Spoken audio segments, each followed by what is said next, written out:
আসসালামু আলাইকুম, সবাই কেমন আছেন? আশা করছি ভালো আছেন।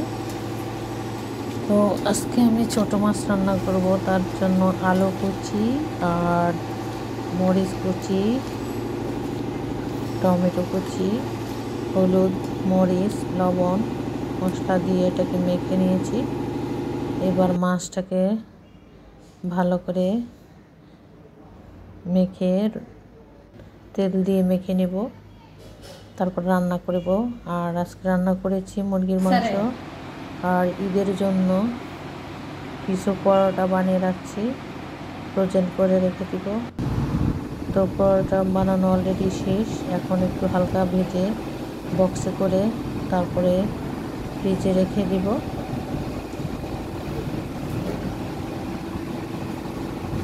আর এটা হচ্ছে কুমিল্লার রসমালাই, গতকাল নিয়ে এসেছে ঢাকা থেকে আসার সময়।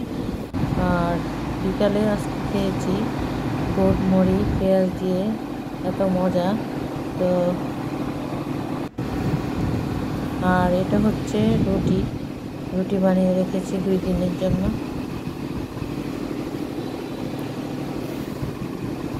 তো আজ এই পর্যন্তই। সবাই ভালো থাকবেন, সুস্থ থাকবেন। আল্লাহ হাফিজ। আসসালামু আলাইকুম।